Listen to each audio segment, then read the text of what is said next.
Hello, everyone, and welcome to our inaugural podcast. Today, we will be talking about bias in machine learning and artificial intelligence. This is a hot topic right now.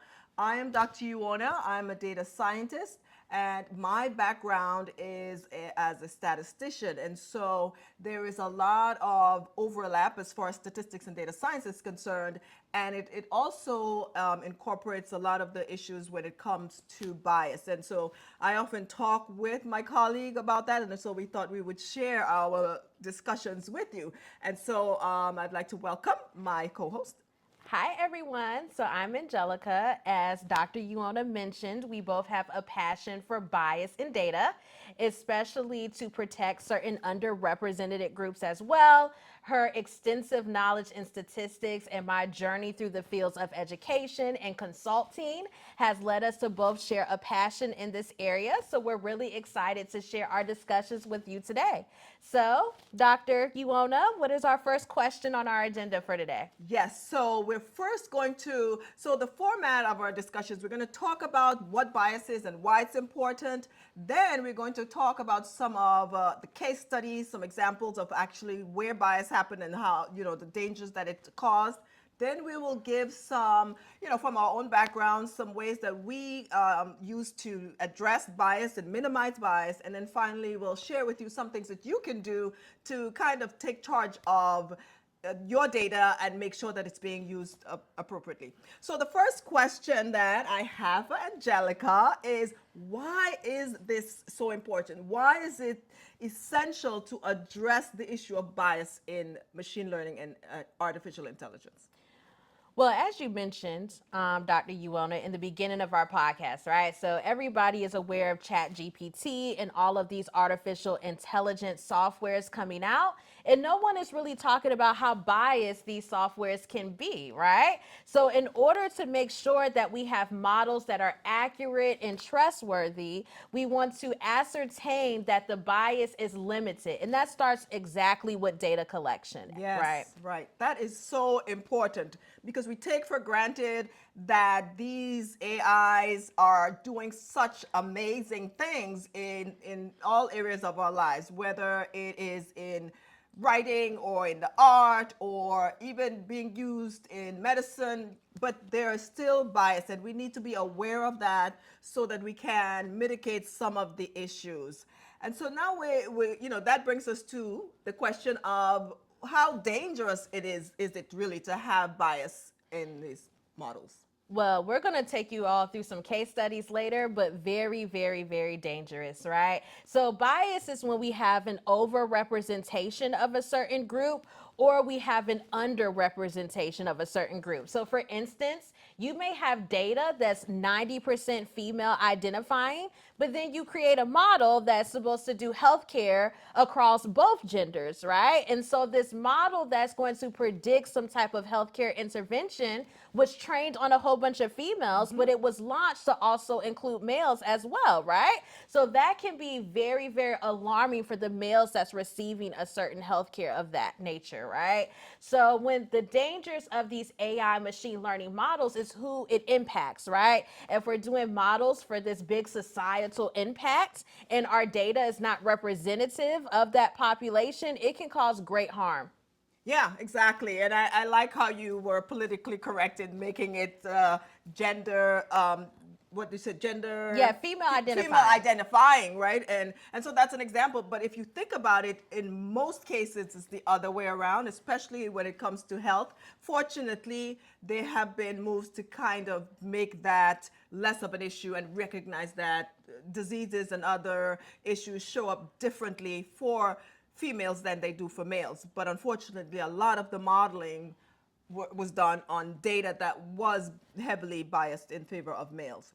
So we're going to get into a little bit of the techie part of it here now. And so we're going to talk about exactly how this bias gets into the models. I know you said the data is going to, be a part of that. If you collect data from a very specific group, then of course we can see. But then walk us through how then that gets into our machine learning models and our artificial intelligence models. Yeah, and you just already said it. It starts at the data collection phase, right? The bias just doesn't randomly come into the modeling phase, as some people may think. So, what is the data that you're collecting, right? Is that data representative of the population that you want to deploy the model to, right? So, the data, like I said, could have an underrepresented racial group in there. The data could also be missing critical variables needed for the model, right? The data could also have tons of missingness, right? And if you impute missingness with your own average, for instance, then the model is just built off of you changing the results. Exactly. It's not really built on the actual data itself. So it's very important to collect great data, right? Yes. So it always starts there, of course. Yeah, and as a statistician, of course, I have to chime in here because when we are doing statistical analysis of any kind, we always, the first step in our procedure is to make sure that the data is a random sample. So by that, it means we are ensuring that the data that we have collected represents the entire population and not just a specific group. And so when you're thinking about using data for building machine learning models, you have to ensure that you have used some kind of randomization in collecting the data, right? Because if you think about it, just in any way, you when you run a survey, and people respond to the survey, there's a chance that there will only be a certain kind of people that are responding to your survey. And you have to make sure that in your analysis and in your accounting that you include that as a possible area of bias, right? And if you collect data from Ohio, you build a model, it represents the people in Ohio. Exactly. And you're trying to run a national marketing campaign, right? And as you said, you only have survey responses from people in Ohio, right? So how beneficial is that national model or that national surveying campaign if you only have people from Ohio? So that's really a great point about how we actually sample the population and what responses we have, what responses we don't have, and think about the bias going into the data. I think a good example of this, a lot of us love social media.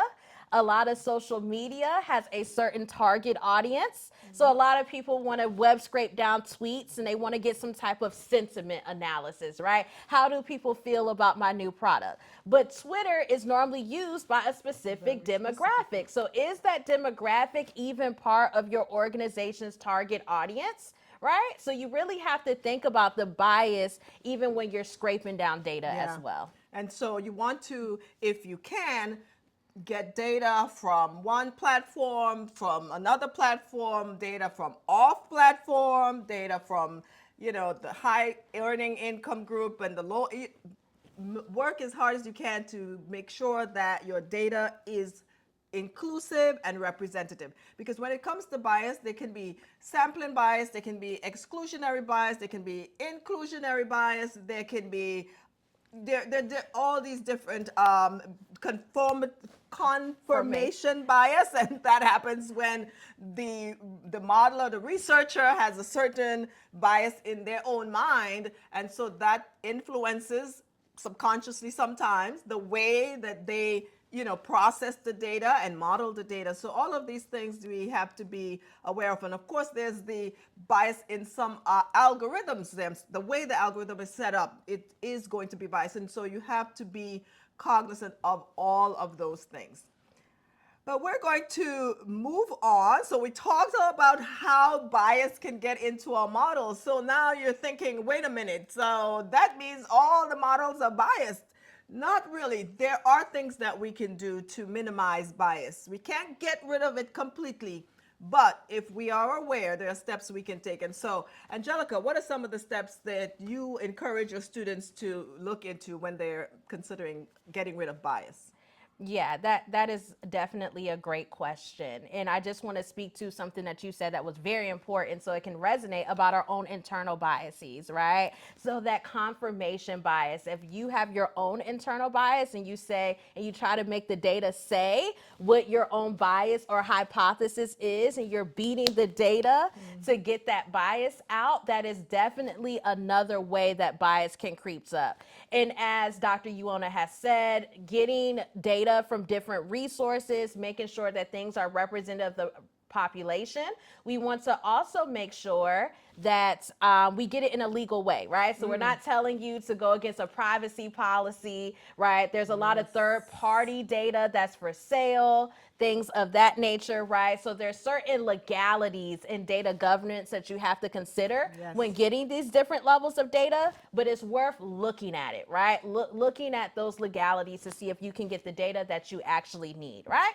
So how can we actually minimize this bias in some of our machine learning models, right? So there are various ways that we can do that. So one way is going to be the type of evaluation of our models, right? So we can do something called cross-validation that's going to be built off of random samples of the data, right? And then we can combine those evaluation metrics to get an overall model performance score as well. And I'm sure that you have some other suggestions on how we can minimize right. that So of bias. course we always, the most important thing is starting with data that is representative.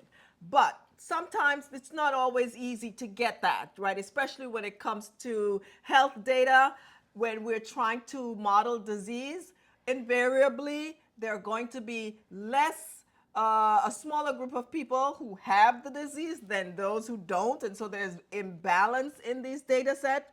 And so oftentimes we would have to do some kind of a resampling, either an oversampling or an undersampling or combination of both to balance the distribution of the target that we're trying to model. And that helps to make the model a little bit more generalizable. But there are other things that we can also do. We can make sure, like Jelly said, we can do, some of these testing of the model, generating various models. Some of these models like the random forest where you're using is a combination of several models. Those help Yep. to minimize bias. And we also can take into consideration how we are interpreting our models, right? Because when we're looking at the performance of the model, what is the metric that we're using, right? Yes, What are the yes. things that are important in terms of the outcome, for the business problem that we're trying to solve? Yep, and who will it impact? Who will this model actually impact and affect, right?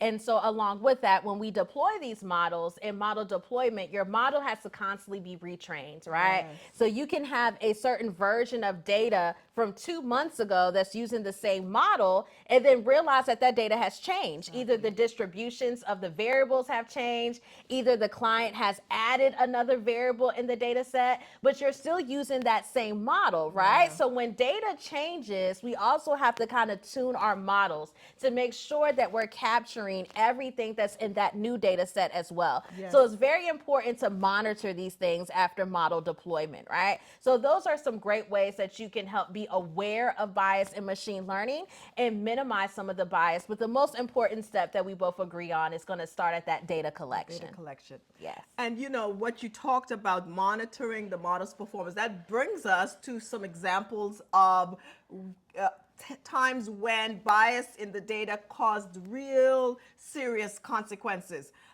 This one was the Amazon gender bias in their recruiting algorithm. The algorithm they were using to go through the resumes and decide who gets chosen for a job at Amazon.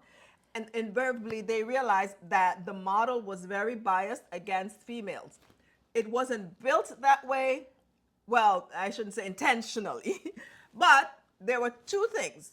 The data on which the model was built was biased in favor of males, as well as the people using the models.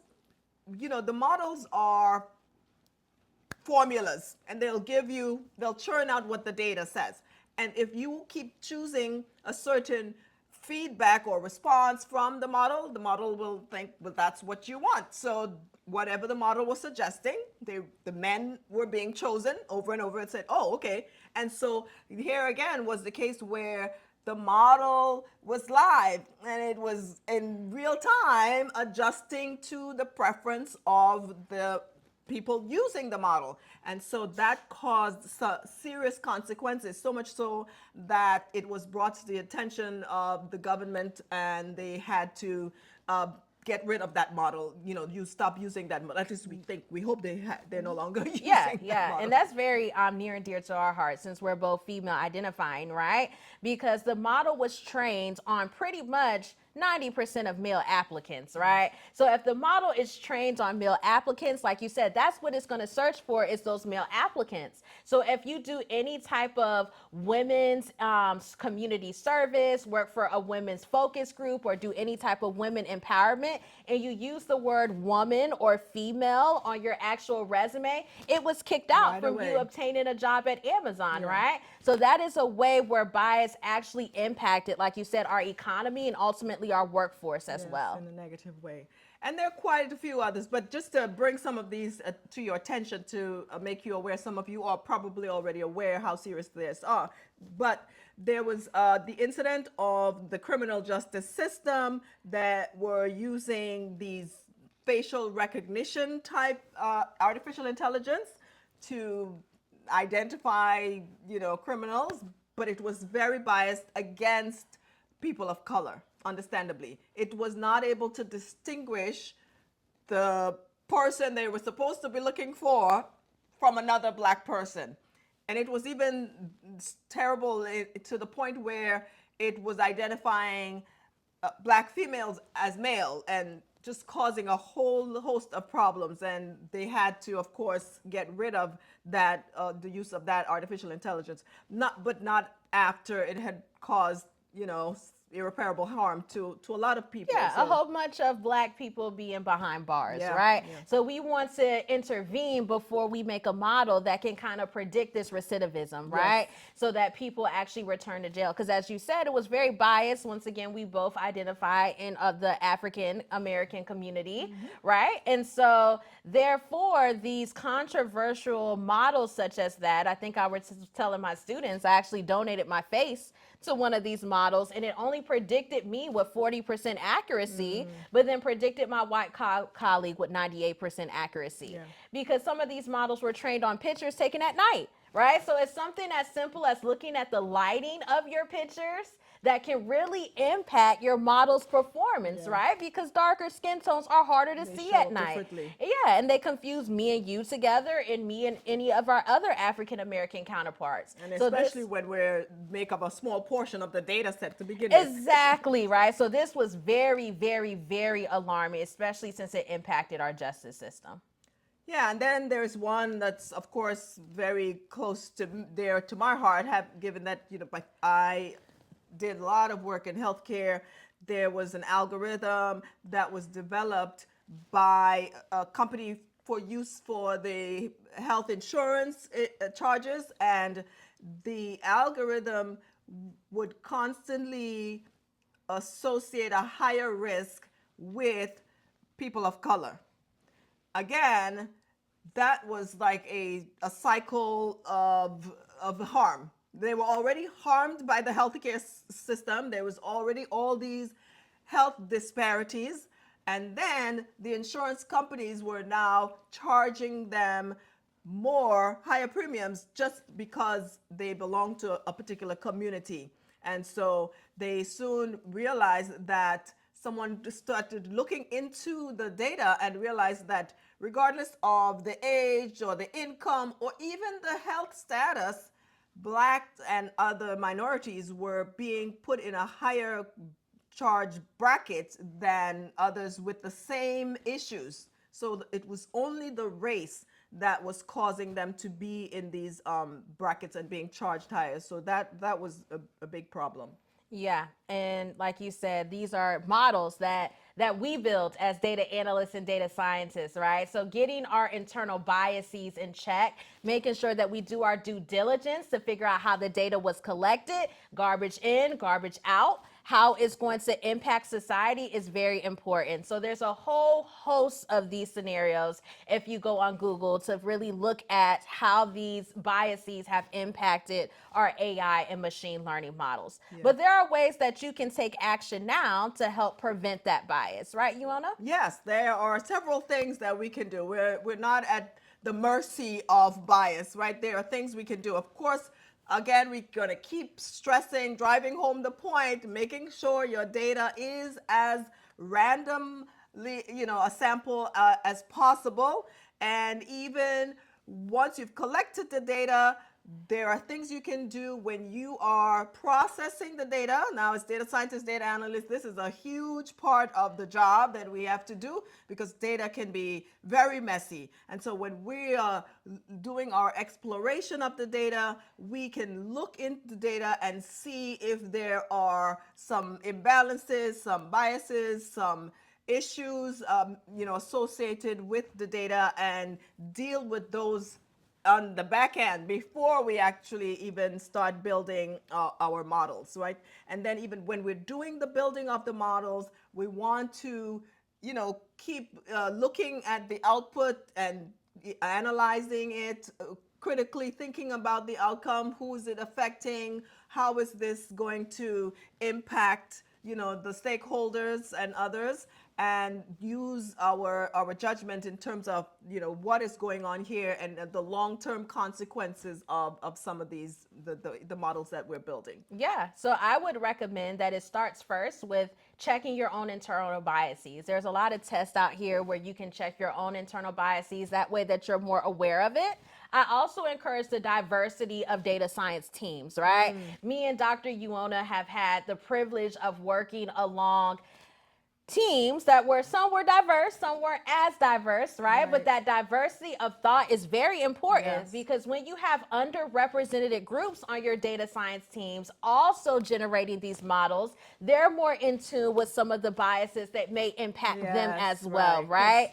And as she mentioned, outside of random sampling, making sure that it's representative of the population that you're going to deploy the model in. It's the two R's, random and representative. I Right. think we've been saying all day today, right? So really honing in on that. And like Dr. Yuona said, making sure that you know what's in your data and also what's not in your data, because there are certain variables that we call as co-founding variables that can relate to another variable that's not in your data set. Yes. So for instance, an address of someone may actually allude to the race of that person. Right. Now, even though race isn't in the data set, the address can be looked up on Google Maps. It will have the demographics, and with probabilities and statistics, you probably know that this observation is probably 95% an underrepresented minority, right? So even though the variable isn't in your data set, it does not mean that your data isn't biased. Exactly. So we really hone on exploratory data analysis, having diverse teams, getting it right in the data collection phase to make sure that you're deploying models that are as less biased as possible, right? Yeah, and I just want to stress this again. We mentioned both with the Amazon hiring data as well as with the health data. With Amazon hiring data, gender was not included as an official feature, but like you mentioned, if you said that you belong to a women's group, ding, ding, ding.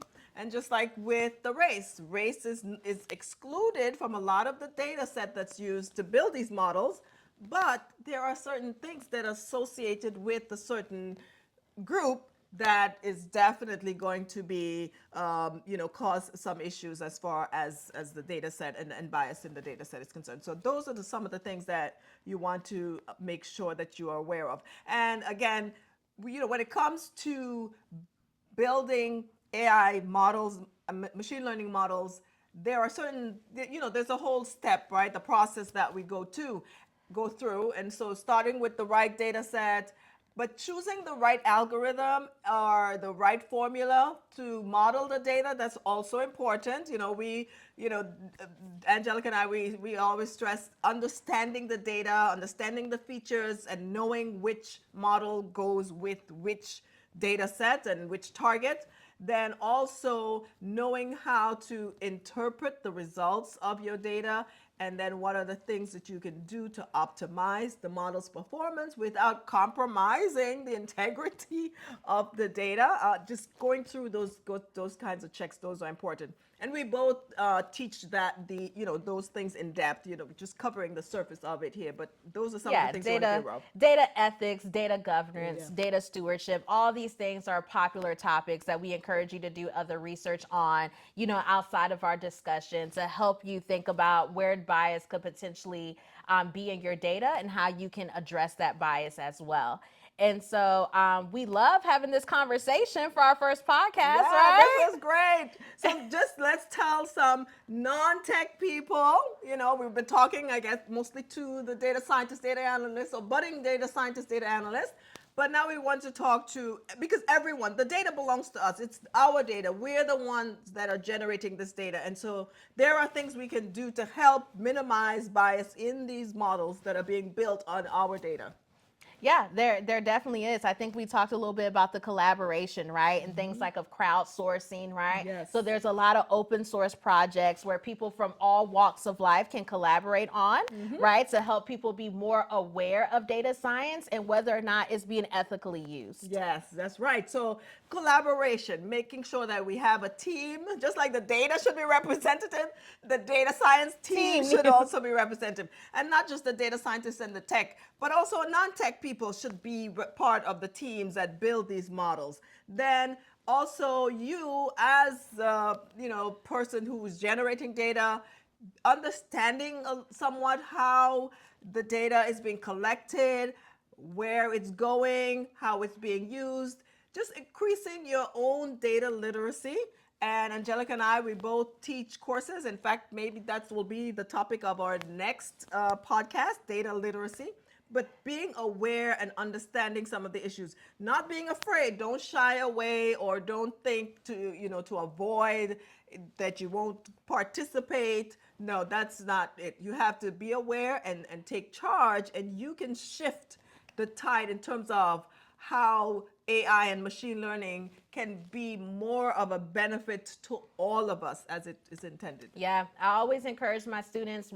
My students love Instagram, they love Snapchat, they love TikTok. Try to look at them terms and conditions, right? So see where your data is going at first, right? And see if you would agree with some of the ethical or non-ethical uses of your data, right? And then that will make you more aware of the data that's coming in and out of your organization or the company that you work for, right? So I will challenge you all to do that. Yes, definitely. So we are advocates of data literacy.